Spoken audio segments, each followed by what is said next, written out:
My name is Amara, and today I'm going to tell you about the day my entire world changed forever. The day I learned what it truly means to be someone's daughter, and the day my sister's cruelty finally caught up with her in the most spectacular way imaginable. This is a story about family, betrayal, love, and the kind of justice that only comes from beyond the grave. It's a story that began with a whisper of hatred and ended with a testament of love that no amount of money could ever buy. I'm sitting here in my father's library right now, 3 months after his funeral, surrounded by the mahogany shelves that hold thousands of books he collected over his lifetime. The leather-bound volumes seem to watch me as I remember that terrible, wonderful day when everything I thought I knew about my place in this family was turned completely upside down. The sunlight streams through the tall windows, casting long shadows across the Persian rug where I used to sit as a child, listening to Daddy read me stories about brave princesses and happy endings. I never imagined that one day I would be living in my own fairy tale, complete with a wicked stepsister and an ending so perfect it still takes my breath away. But let me start at the beginning, because this story doesn't make sense without understanding who we were, who I am, and most importantly, who my father really was beneath the surface that everyone else saw. My father, Richard Blackwood, was a self-made millionaire who built his empire from nothing more than determination and an unshakable belief that success comes to those who earn it, not those who simply expect it. He was a man who understood the difference between wanting something and deserving something, a lesson that would prove more valuable than all the money in his considerable bank accounts. I was 8 years old when Richard Blackwood became my father, not through biology but through choice, not through obligation but through love. My birth parents had died in a car accident, leaving me alone in a world that suddenly felt too big and too scary for a little girl who had lost everything she'd ever known.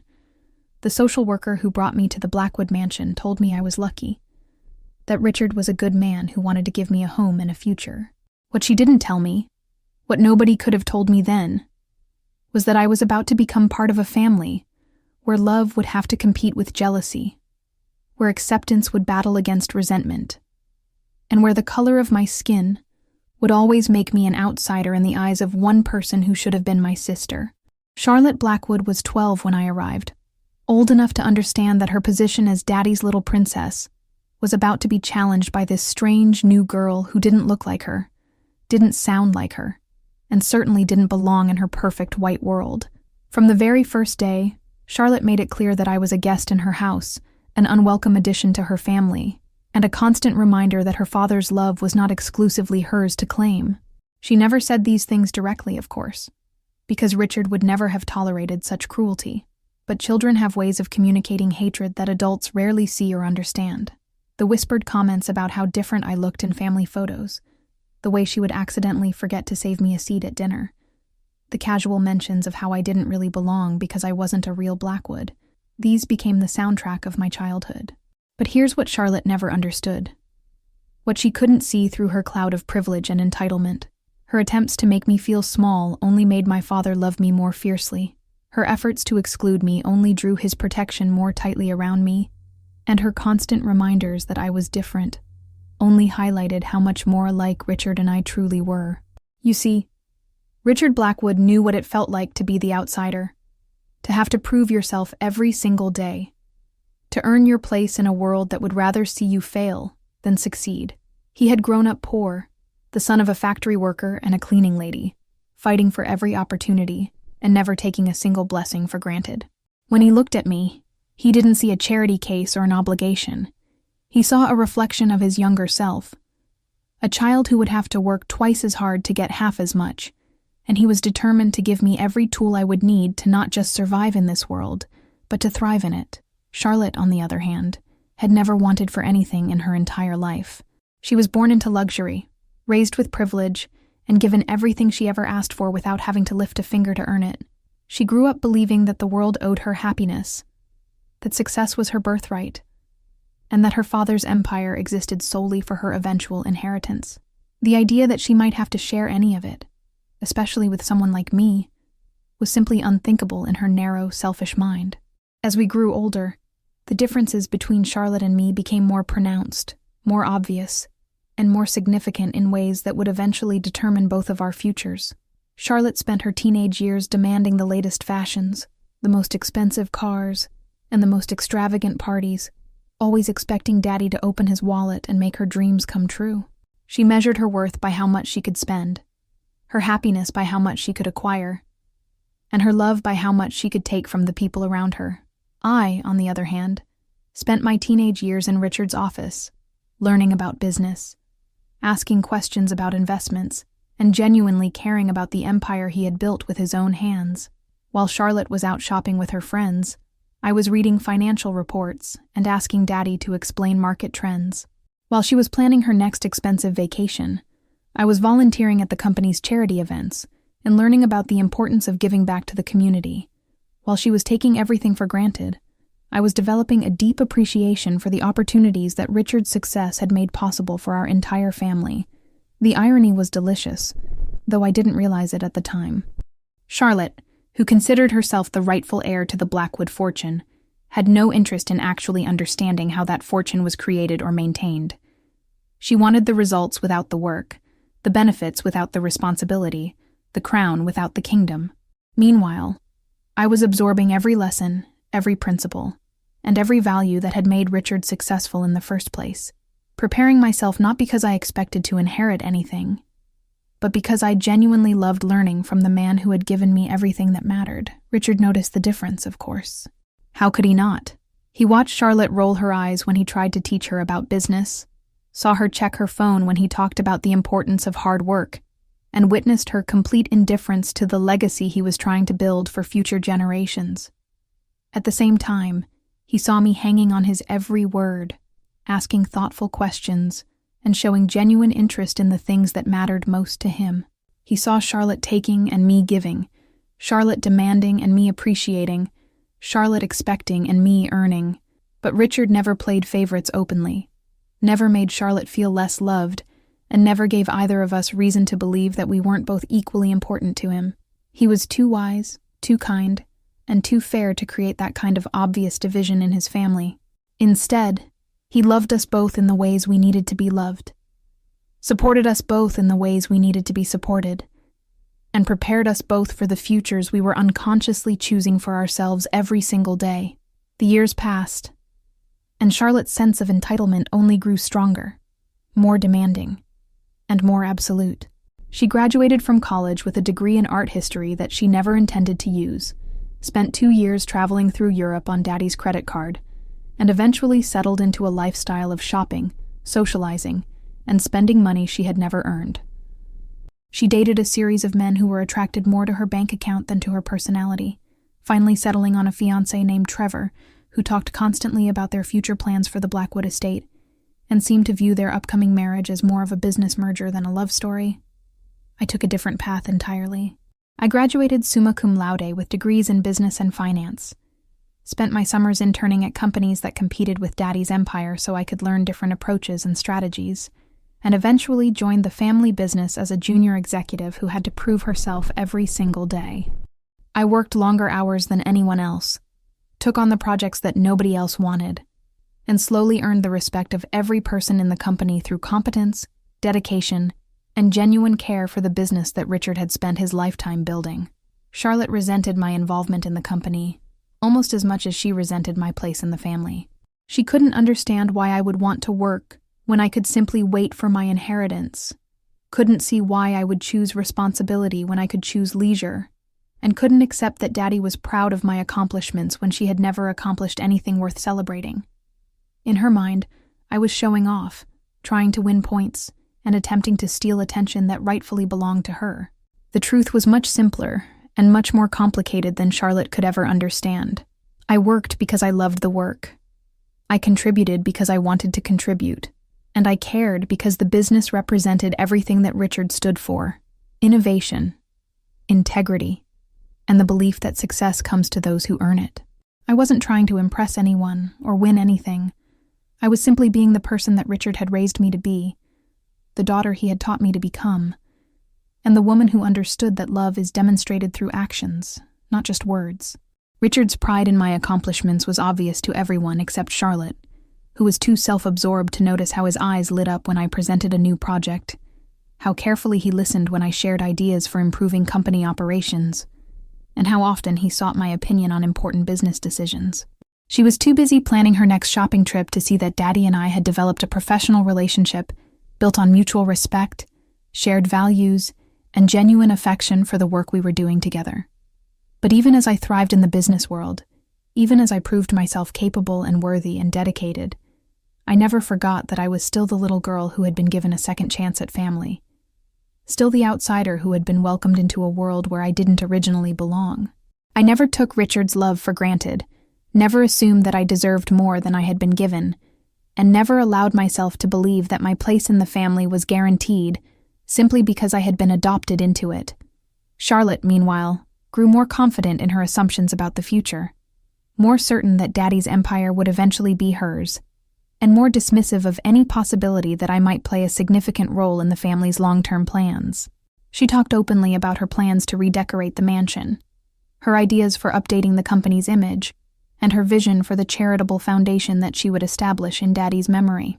She spoke as if his death was an inevitability to be planned for, rather than a tragedy to be dreaded, and she seemed genuinely excited about the day when she would finally have complete control over everything he had built. I tried not to listen to these conversations, tried not to let Charlotte's assumptions hurt my feelings, and tried not to worry about what would happen to me when Daddy was no longer there to protect me from her increasing hostility. I focused on my work, on learning everything I could from Richard while I still had the chance, and on being the best daughter I could be for as long as he would let me. I pushed away thoughts about wills and inheritances and futures, choosing instead to concentrate on the present moment and the blessing of having Richard as my father for whatever time we had left together.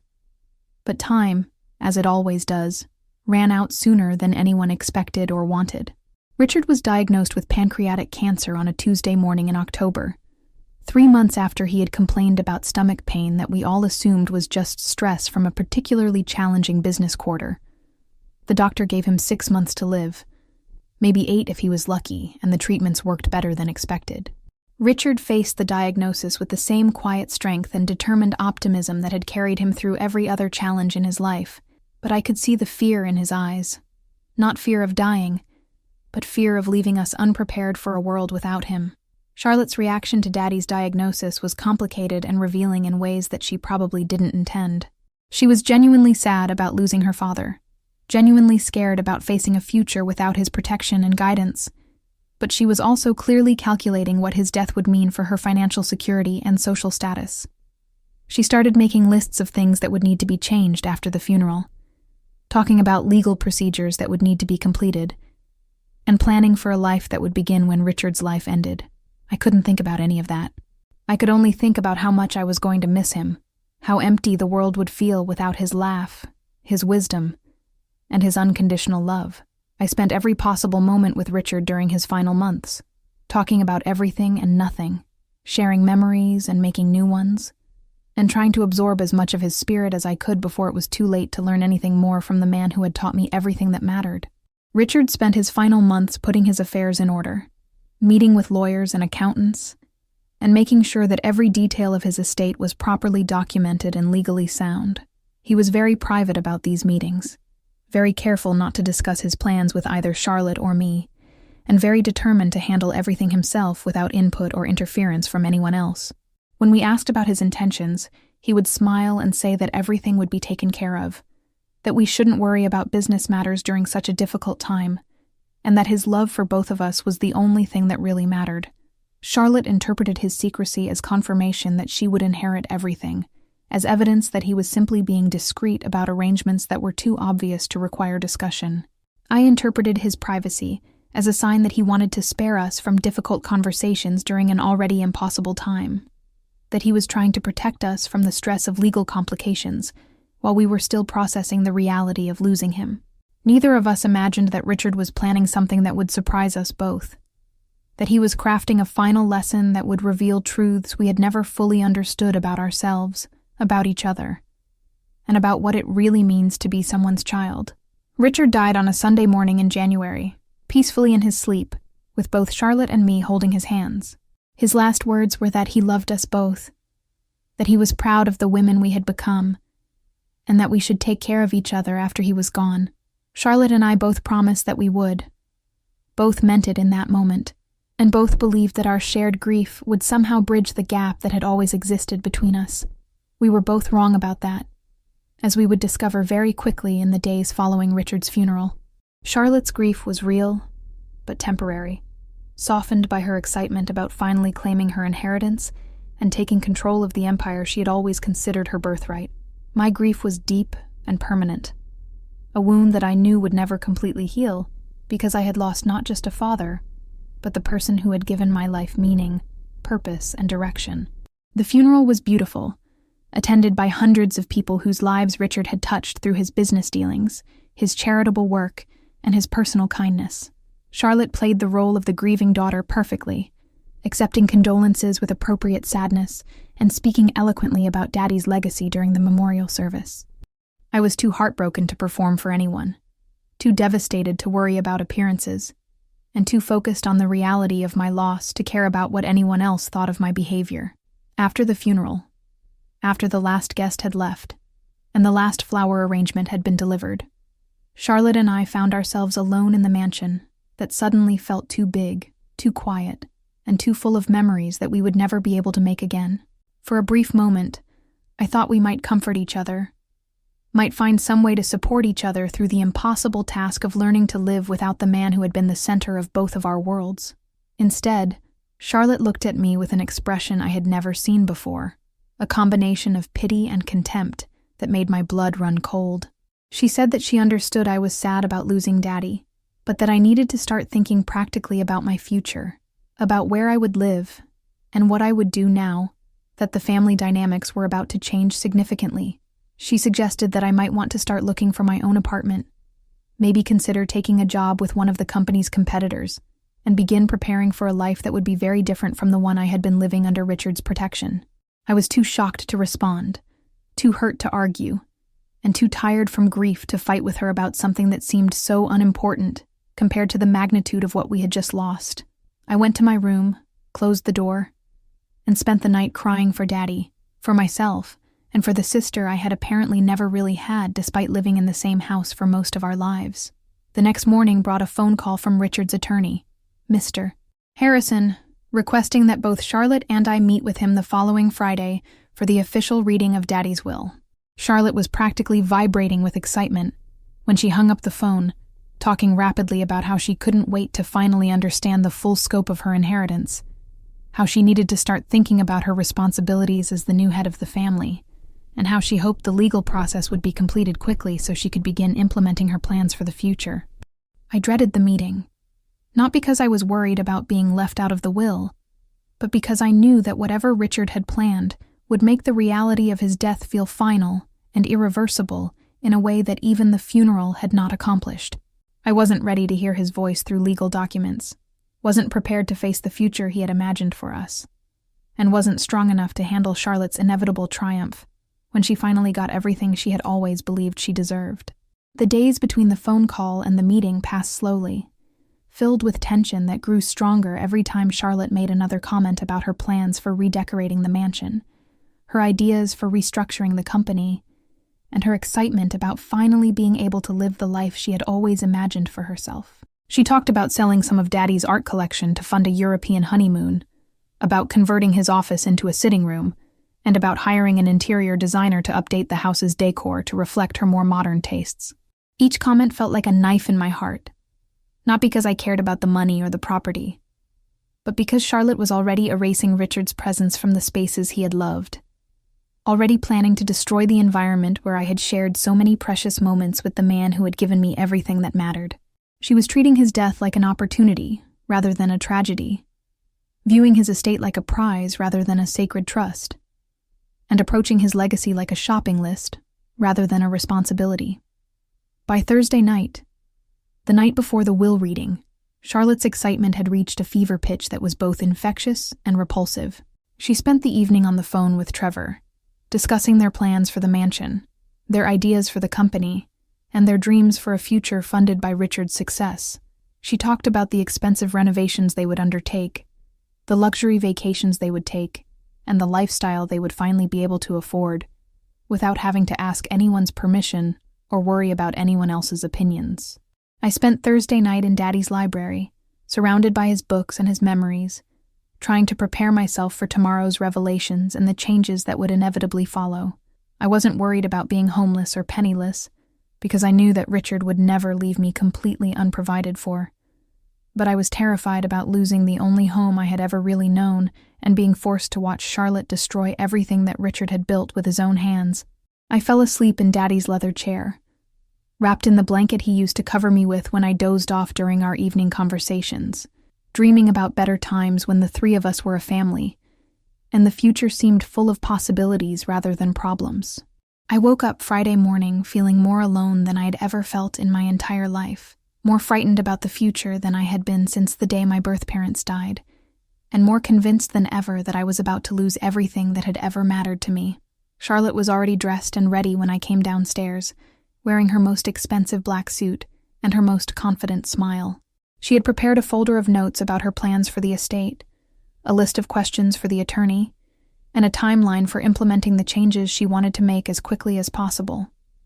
She looked like a woman who was about to claim her throne, about to step into the role she had been preparing for her entire life, and about to finally get everything she had always believed she deserved. The drive to Mr.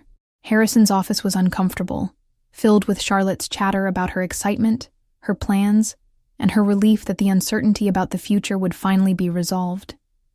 She talked about how difficult it had been to wait for this moment, how eager she was to begin her new responsibilities, and how confident she felt about her ability to manage the empire that Daddy had built for her to inherit.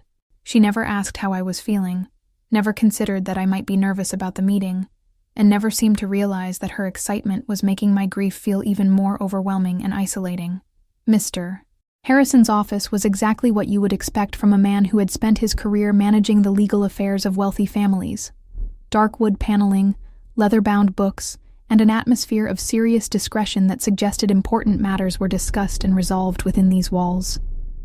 Charlotte and I sat in matching chairs across from Mr. Harrison's massive desk, waiting for him to begin the process that would determine the rest of our lives.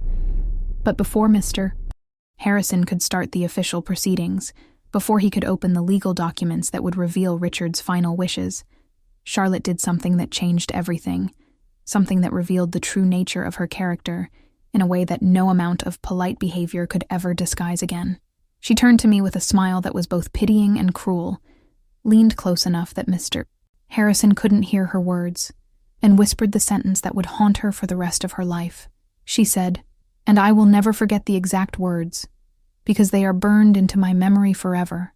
She said, "Enjoy your last few minutes feeling like you belong here, Amara. After Mr. Harrison finishes reading Daddy's will, you'll finally understand that you never really were part of this family, and you'll have nothing left to remind you of the life you thought you were going to live." If you're watching this video, if you're part of the Black Revenge Diaries community, then you know that moments like these are when the universe reveals its sense of justice, when karma prepares to deliver its most satisfying lessons, and when people like Charlotte discover that their cruelty has consequences they never saw coming. Make sure you're subscribed to Black Revenge Diaries, because stories like mine prove that the universe has a way of balancing the scales, and the people who think they can treat others badly without facing consequences are always in for the most shocking surprises. Charlotte's whispered cruelty hit me like a physical blow, confirming every fear I had harbored about my place in the family and every insecurity I had carried about my right to call Richard my father. In that moment, sitting in that law office, I felt like the scared 8-year-old girl who had first walked into the Blackwood mansion, unsure whether she would be welcome and terrified that she would be rejected by the only family she had left in the world. But Charlotte's whisper also did something she never intended, something that would prove to be the biggest mistake of her entire life. It reminded me of every lesson Richard had taught me about dignity, about grace, and about the importance of letting your actions speak louder than your words. It reminded me that I had spent 20 years proving myself worthy of his love, 20 years earning my place in his heart, and 20 years becoming the woman he had raised me to be. So I didn't respond to Charlotte's cruelty with anger or tears or desperate pleas for her to remember that we were supposed to be sisters. Instead, I straightened my shoulders, lifted my chin, and prepared to face whatever revelations awaited us with the quiet strength that Richard had taught me to cultivate in moments of challenge and uncertainty. If this was going to be the end of my life as a Blackwood, then I was going to meet that ending with the dignity of a woman who had been loved completely by a man who knew the difference between a daughter and a disappointment. Mr. Harrison cleared his throat and began the formal reading of Richard's last will and testament. Starting with the technical language that lawyers use to make simple matters sound complicated and important matters sound even more significant, Charlotte shifted impatiently in her chair, clearly eager to skip past the legal formalities and get to the part where her inheritance would be officially confirmed and her future would be secured. The will began, as most wills do, with smaller bequests to people who had been important in Richard's life, but were not part of his immediate family. His longtime housekeeper, Mrs. Rodriguez, received a generous pension and a small house that Richard had purchased years earlier with exactly this purpose in mind. His personal assistant, Margaret, received enough money to retire comfortably and pursue the art degree she had always dreamed of completing. The company's employees received bonuses that reflected their years of service and their contributions to the business's success. Charlotte listened to these smaller bequests with visible impatience, drumming her fingers on the arm of her chair and checking her watch as if she had somewhere more important to be. She clearly viewed these gifts as unnecessary delays, obstacles standing between her and the main event, proof that Daddy had been too generous with people who didn't deserve such consideration from a man of his stature and wealth. I listened to each bequest with growing admiration for Richard's thoughtfulness, his generosity, and his determination to take care of everyone who had been loyal to him throughout his life. Even in death, he was thinking about other people's needs, other people's dreams, and other people's futures. Even in his final act, he was demonstrating the values that had made him successful and the character that had made him beloved by everyone who knew him well. Then Mr. Harrison reached the section of the will that addressed Richard's immediate family, the part that Charlotte had been waiting for her entire life, and the part that I had been dreading since the moment we walked into this office. He adjusted his glasses, cleared his throat again, and began reading the words that Richard had chosen very carefully to express his final wishes for the two women he had called his daughters.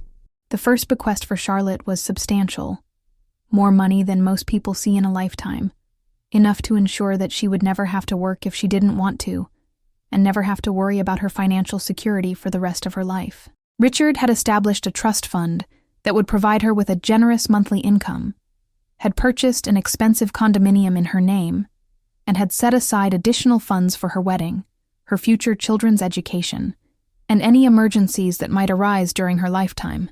Charlotte's face lit up with satisfaction and relief as Mr. Harrison read the details of her inheritance, clearly interpreting this generous bequest as confirmation that everything else, everything more significant, would naturally follow. She squeezed Trevor's hand, smiled at me with what she probably thought was magnanimous victory, and settled back in her chair to hear about the rest of her good fortune. But then Mr. Harrison paused, looked directly at Charlotte, and delivered the first surprise that Richard had planned for this moment. He explained that Charlotte's inheritance came with specific conditions, that the trust fund would be managed by professional trustees rather than being given to her directly, and that the monthly payments would continue only as long as she met certain behavioral and lifestyle requirements that Richard had outlined in detail. Charlotte's smile faltered as Mr. Harrison read the conditions. She could not sell or mortgage the condominium. She could not access the principal of the trust fund under any circumstances, and she would forfeit her entire inheritance if she ever attempted to challenge any other provisions of Richard's will or interfere with any other beneficiary's rights to their bequests. Richard had essentially given Charlotte a very comfortable allowance, while ensuring that she could never use her inheritance to cause problems for anyone else. The conditions were humiliating for someone who had expected to inherit complete control over a vast fortune, restrictive for someone who had planned to use her inheritance to fund an extravagant lifestyle, and insulting for someone who had never imagined that her father didn't trust her judgment about financial matters. Charlotte's face went from satisfied to confused to angry as the implications of Richard's conditions became clear to everyone in the room. But Mr. Harrison wasn't finished with the surprises that Richard had planned for this meeting. He explained that Charlotte's bequest, while generous, represented only a small fraction of Richard's total estate, that the majority of his wealth and property had been designated for other purposes, and that the most significant decisions about the family's future had yet to be revealed. Charlotte's confusion deepened into something approaching panic, as she realized that her assumptions about her inheritance had been completely wrong, that her confidence about her future had been built on a foundation that never existed, and that her father's final wishes were going to be very different from everything she had expected and planned for. And that's when Mr. Harrison turned to me, when Richard's carefully planned revelation reached the moment that would change my life forever, when the universe prepared to deliver the kind of justice that Charlotte never saw coming, and I never dared to hope for. If you've been following Black Revenge Diaries, you know that these moments are when karma shows its most beautiful face, when the people who deserve love finally get the recognition they've earned, and when the bullies and the cruel people finally face consequences for their behavior. Like this video if you believe that good people eventually get the happy endings they deserve, and leave a comment telling me whether you think what happened next was revenge or justice, because there's definitely a difference between the two, and I'm still not sure which category my story belongs in. Mr. Harrison looked at me with an expression that was both gentle and significant, the kind of look that adults give to children when they're about to share news that will change everything. He explained that Richard had left me a personal letter that was to be read aloud as part of the official will reading, that this letter contained explanations for his decisions that he wanted both Charlotte and me to hear at the same time, and that the letter would be followed by the final and most important bequests in his entire estate. The letter began with Richard's voice, preserved in his own words, speaking to us from beyond the grave with all the love and wisdom that had guided our family for so many years. He wrote that he had loved both Charlotte and me completely, that he had tried to raise us both to be strong and capable women, and that he had watched us both grow into adults who revealed very different characters, very different values, and very different understandings of what it means to be part of a family. Richard wrote that he had observed Charlotte's assumption that his love could be measured by his willingness to give her money, her belief that his success existed primarily for her benefit, and her treatment of other people, including me, as obstacles to her happiness rather than as family members deserving of respect and consideration.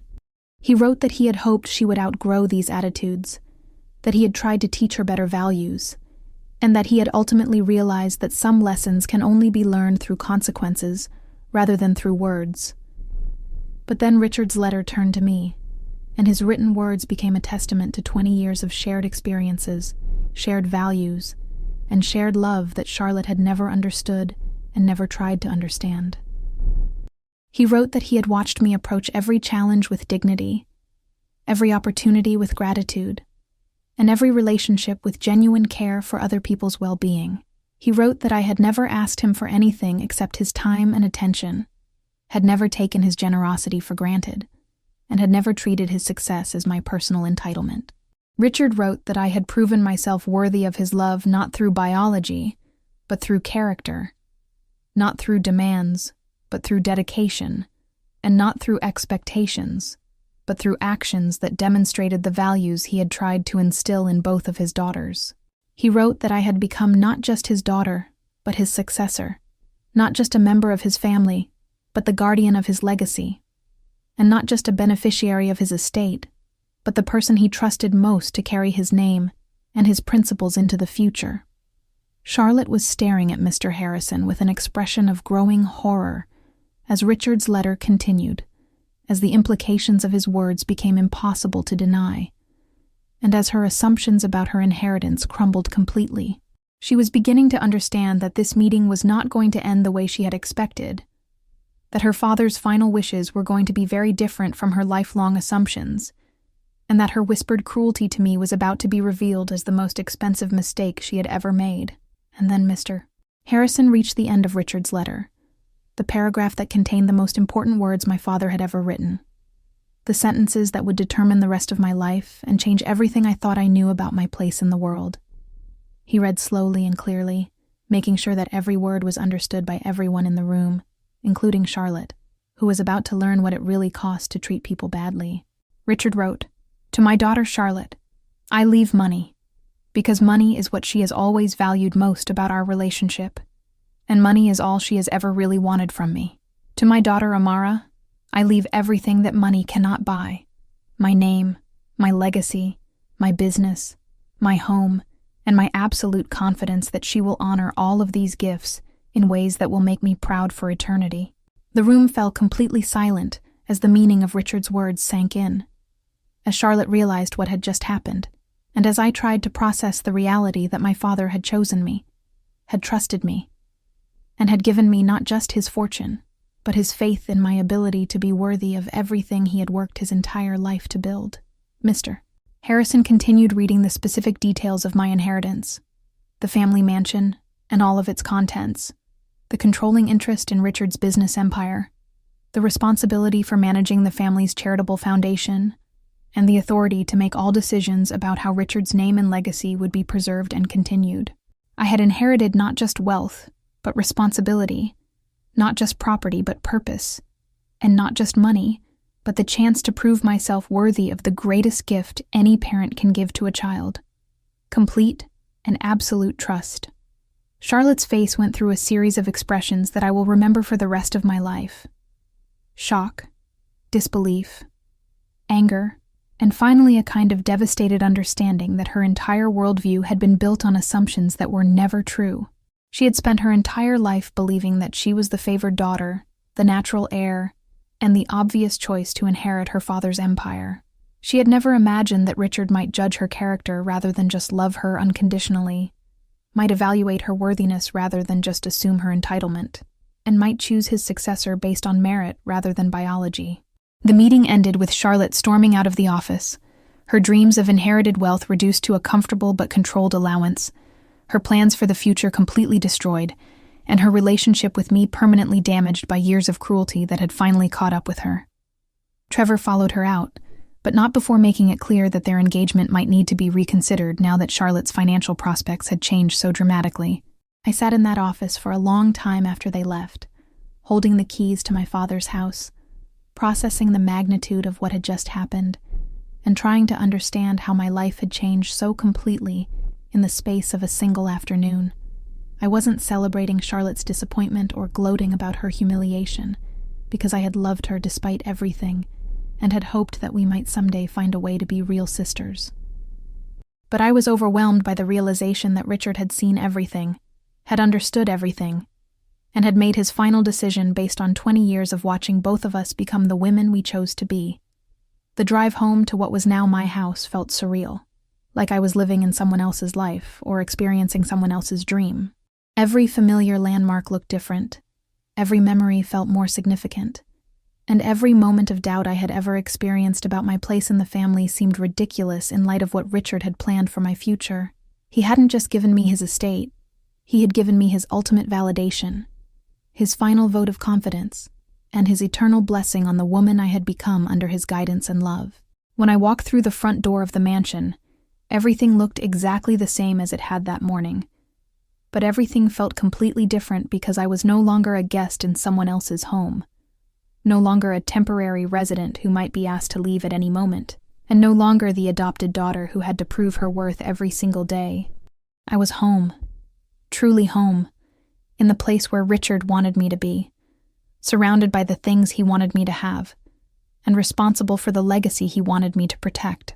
I went straight to Daddy's office, the room where we had spent so many hours together, where he had taught me everything I knew about business, about life, and about what it means to be a person of character and integrity. I sat in his chair, looked at the family portrait on his desk that showed the three of us during happier times, and finally allowed myself to cry, not from sadness, but from gratitude, not from loss, but from the overwhelming realization that I had been loved more completely than I had ever dared to believe. Charlotte never came back to the house, never tried to reconcile, and never acknowledged that her treatment of me had been cruel, unfair, and ultimately self-destructive.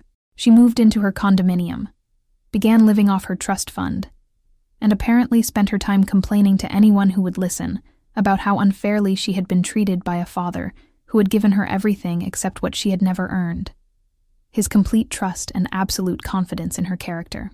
Trevor broke their engagement within a week, making it clear that he had been more interested in marrying Richard's heir than in marrying Charlotte herself. She eventually found someone else willing to marry her for her still considerable inheritance, but I heard through mutual acquaintances that her new relationship was built on the same foundation of financial convenience rather than genuine love that had characterized her relationship with Trevor. Meanwhile, I threw myself into the work of honoring Richard's trust, of proving myself worthy of his faith in me, and of building on the legacy he had spent his lifetime creating. I spent my first year as his successor learning everything I could about the parts of the business I hadn't been directly involved with, meeting with every employee to understand their perspectives and concerns, and developing strategies for growing the company while maintaining the values that had made it successful in the first place. The employees who had worked with Richard for years accepted my leadership more easily than I had expected, partly because they had watched me earn my position over many years of dedicated service, and partly because they could see that I approached the business with the same principles, the same integrity, and the same genuine care for people that had made Richard such a respected leader. I wasn't trying to replace Richard, because nobody could ever do that. But I was trying to continue his work in ways that would honor his memory and justify his confidence in my abilities. I also threw myself into the work of managing the family's charitable foundation, expanding its reach, increasing its impact, and ensuring that Richard's commitment to giving back to the community would continue and grow under my leadership. This work felt especially meaningful because it represented the values that had drawn Richard and me together in the first place. The belief that success creates responsibility, that privilege should be used to help others, and that the best way to honor good fortune is to share it with people who need support and opportunities. Charlotte and I maintained a polite but distant relationship at family events and social gatherings, acknowledging each other with the minimum courtesy required by public expectations, but never attempting to rebuild the sisterly bond that had been damaged by years of resentment and finally destroyed by her reaction to Richard's will. She never apologized for her cruelty, never acknowledged that her assumptions had been wrong, and never seemed to understand that her inheritance, while smaller than she had expected, was still more generous than she had ever deserved, based on her behavior and character. I never gloated about my inheritance, never threw my good fortune in Charlotte's face, and never tried to make her feel worse about her situation than she already felt. I had learned from Richard that true success speaks for itself, that genuine accomplishment doesn't need to be announced or defended, and that the best response to other people's bitterness is to focus on your own responsibilities and opportunities, rather than on their jealousy and resentment. As the months passed, as I grew more confident in my role as Richard's successor, and as the business continued to prosper under my leadership, I began to understand that Richard's final gift to me wasn't just financial security or social status, but something much more valuable and much more rare, the knowledge that I had been loved completely, trusted absolutely, and believed in unconditionally by someone who had seen me at my best and my worst, and had chosen to bet his entire legacy on my character and my potential. The whispered words that Charlotte had spoken in Mr. Harrison's office, the cruel prediction that I would have nothing left to remind me of the life I thought I was going to live, had been revealed as the opposite of the truth. I had everything that mattered, everything that Richard had considered worth preserving, and everything that represented the best of what he had built during his remarkable life. Charlotte had been left with money, but I had been left with meaning, with purpose, and with the chance to prove that Richard's faith in me had been justified.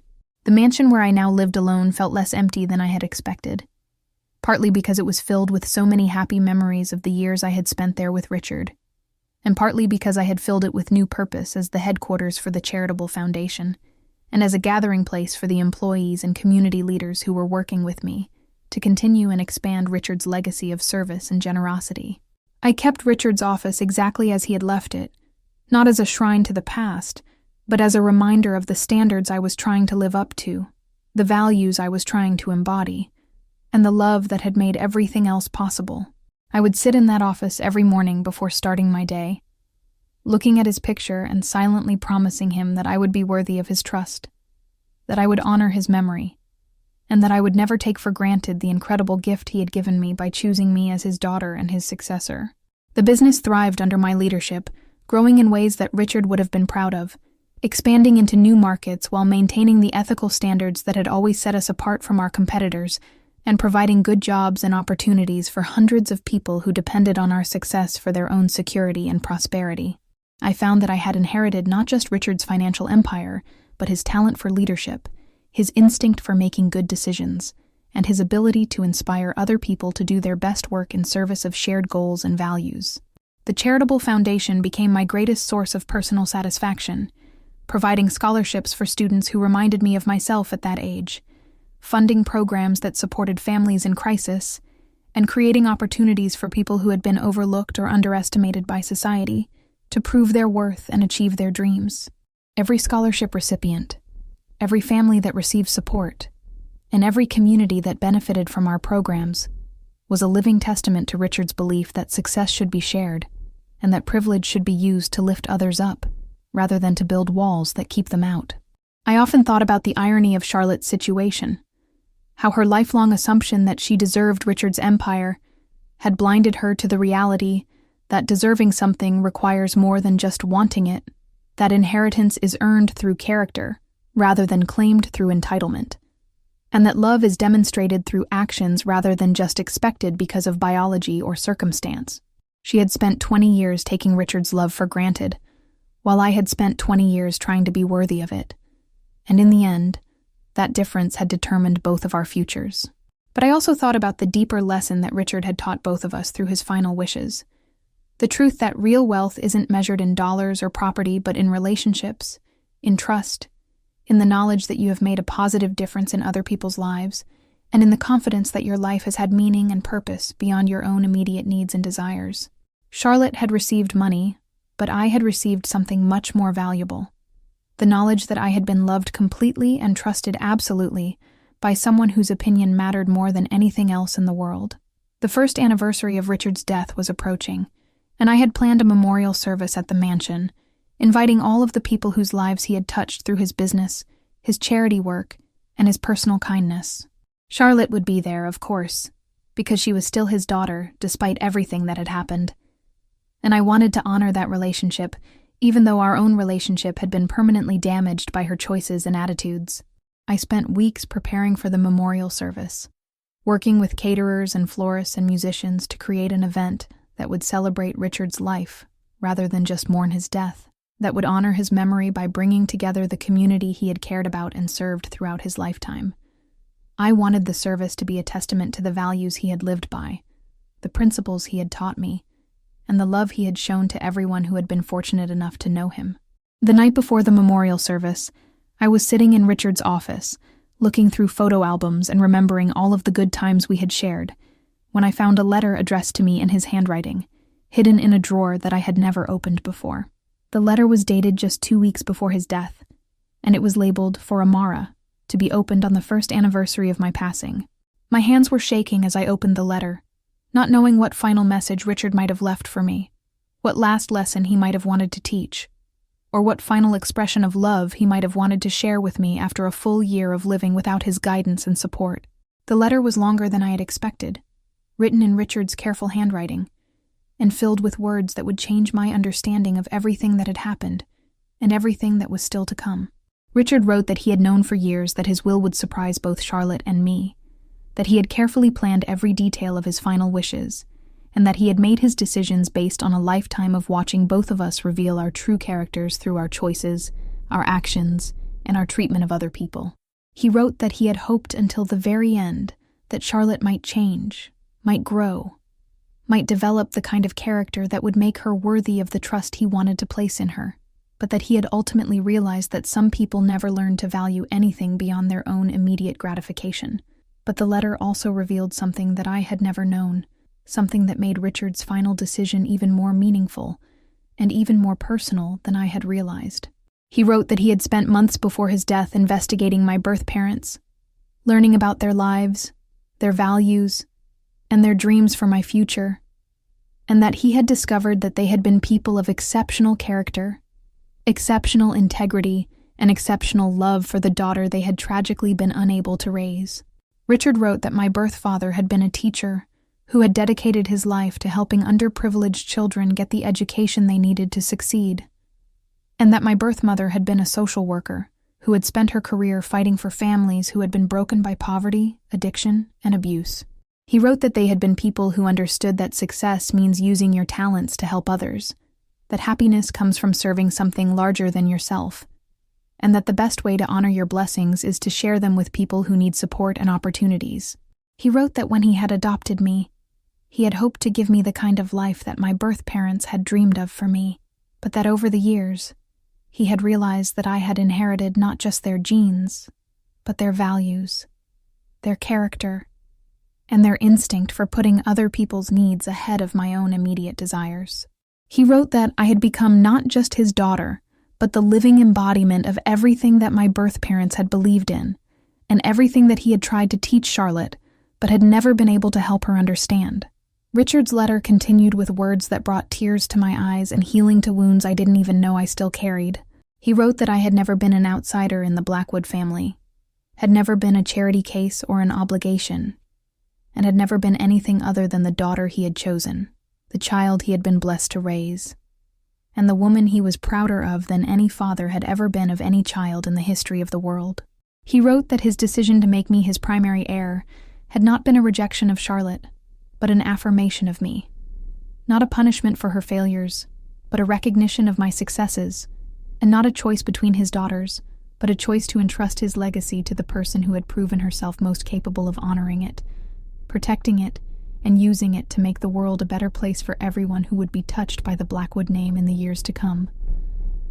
The letter ended with Richard's final words to me, words that I have read hundreds of times since that night, and that I will carry with me for the rest of my life.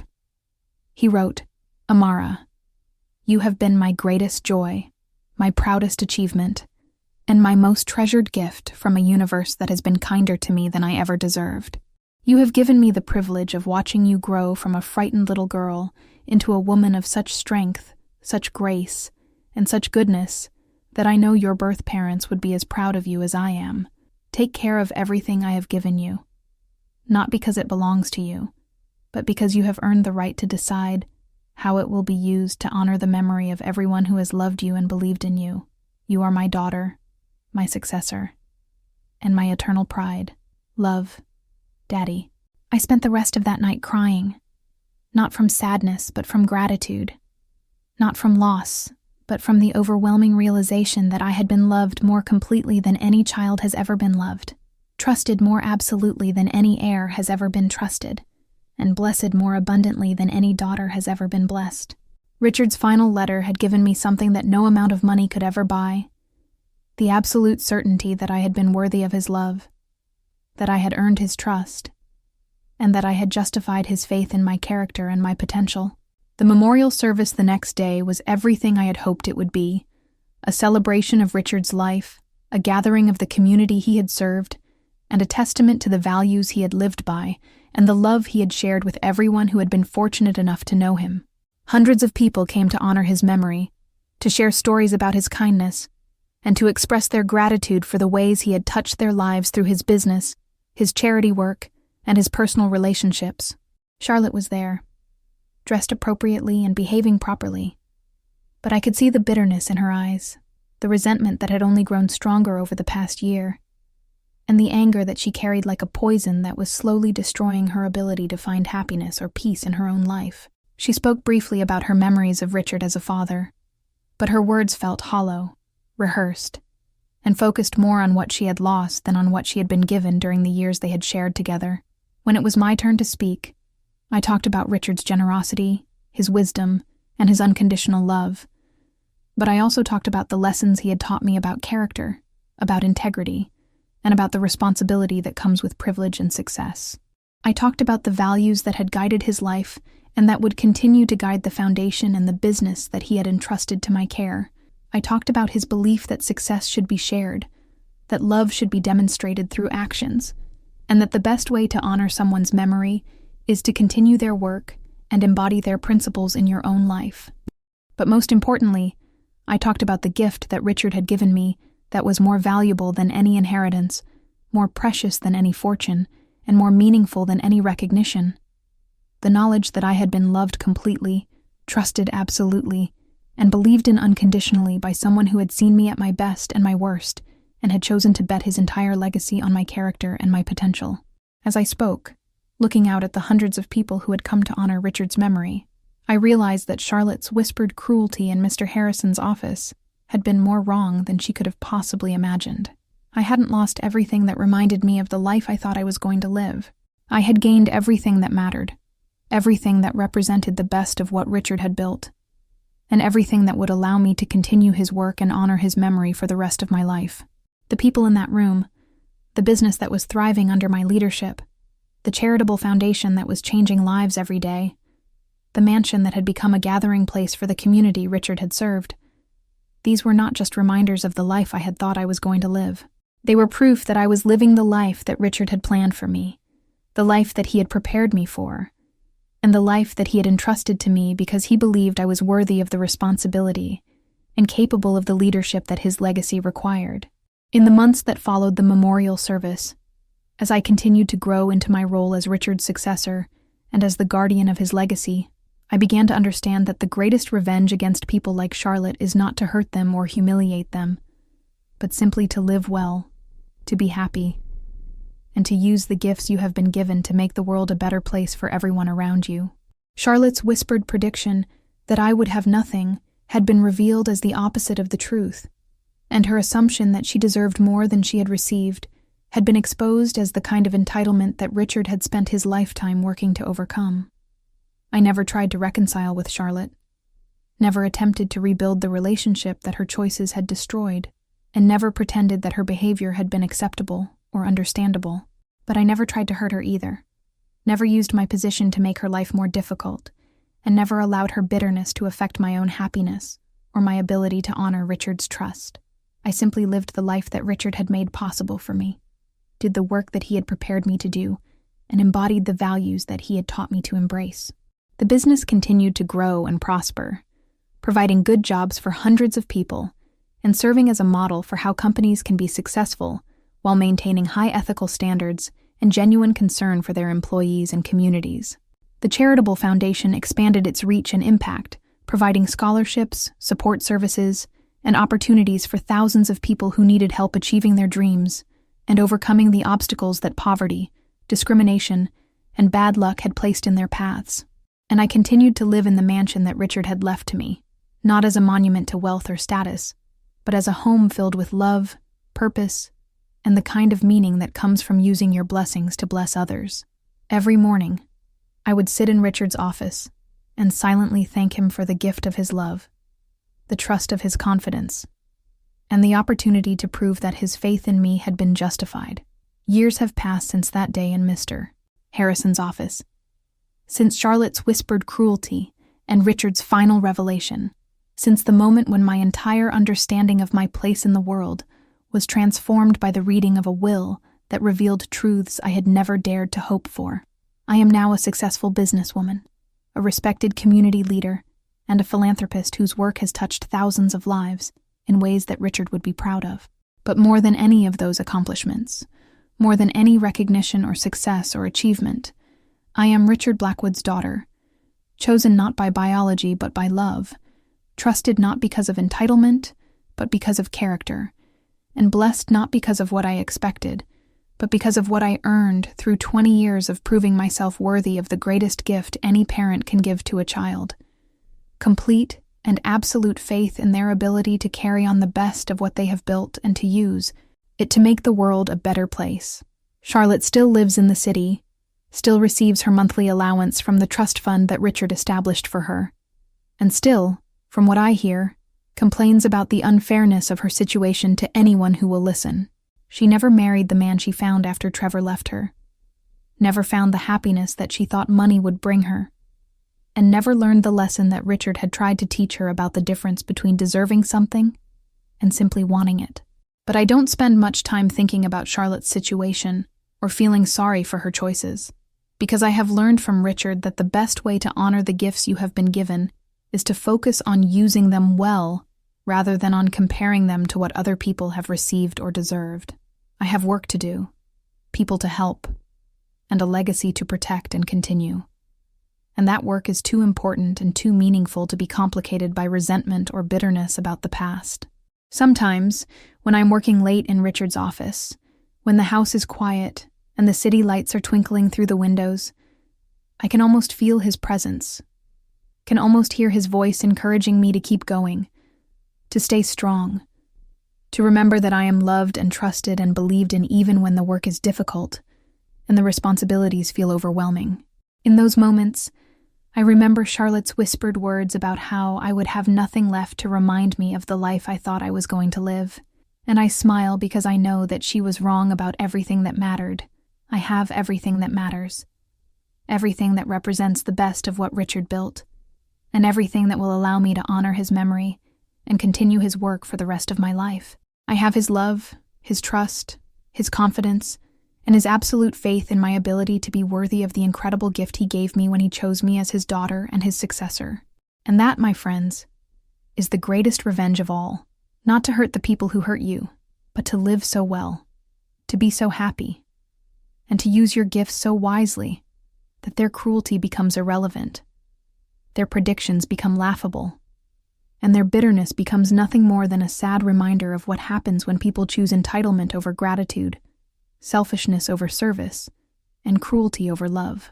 If you have been touched by this story, if you believe that good people eventually get the recognition they deserve, and if you think that the best revenge is simply living well and using your blessings to bless others, then please like this video, subscribe to Black Revenge Diaries for more stories about justice, karma, and how the universe has a way of balancing the scales, and leave a comment telling me whether you think what happened to Charlotte was revenge or justice, because I am still trying to decide which word best describes the way this story ended. Thank you for being part of the Black Revenge Diaries community. Thank you for believing that good people deserve good things. And thank you for understanding that the best stories are not about getting even with people who hurt you, but about becoming so successful, so fulfilled, and so genuinely happy that their cruelty becomes nothing more than a distant memory of a time when you were still learning who you were meant to be. My name is Amara Blackwood, and this is my story of how a whispered prediction became a laughable mistake, how a father's love became a daughter's inheritance, and how the greatest revenge is simply living the life that the people who tried to hurt you never believed you deserved to live.